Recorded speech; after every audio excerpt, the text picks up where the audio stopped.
kwa mambo ambayo si ya kimungu ndio apite kura. Na ni ukweli alitoa pesa taslimu milioni 250 ndio aweze pita kura. So mimi nasema kama ni ukweli, basi ushindi wangu na mimi kushindwa, ushindi wake na mimi kushindwa katika kura haikuwa ya haki. Na that is a matter now that we are now supposed to look into. Sababu tunafaa tuwe na maadili mema kama viongozi. So mimi ninaongea kama mgombea kiti wa kiti cha ugavana Kakamega County. Ni lazima tuambiwe kama ni ukweli na tupatiane nafasi kwa wale ambao wako na hizo video, kwa wale ambao wako na hizo picha, watupatie nafasi na wasidhulumu mtu yoyote, wasi-intimidate mtu yoyote. Apeane hizo gadgets ndio waharibu ushahidi. Tungependa polisi, we have a lot of confidence with our police force. Wafanye kazi yao kwa haki.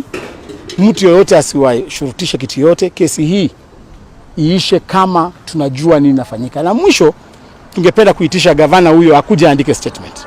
Sababu Rashid Mohamed alishtaki na akaripoti hapa Karen DCI katika ile hafla ambayo ilifanyika last week akitaka kuuliwa.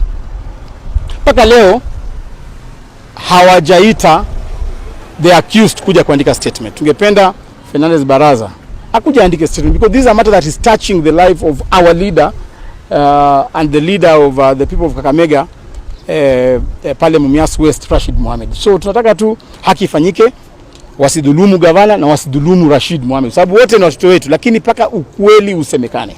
Kama watu walishiriki kwa maneno ambayo sio ya kimungu, mimi nitakuwa najitokeza kuenda kucontest ushindi huo kotini, kwenda kuhakikisha kwamba ushindi wangu, sababu mimi nilikuwa naabudu Mungu, mimi nilikuwa naenda kanisa, mimi nilikuwa nafanya kila kitu vizuri nikingoja haki, kumbe watu wameenda kwa mambo mengine ambayo ni ya kudhulumu sisi. So sisi tunataka kuhakikisha kwamba tutaenda tuhakikishe kwamba hizo gadget, na hiyo information tunayo.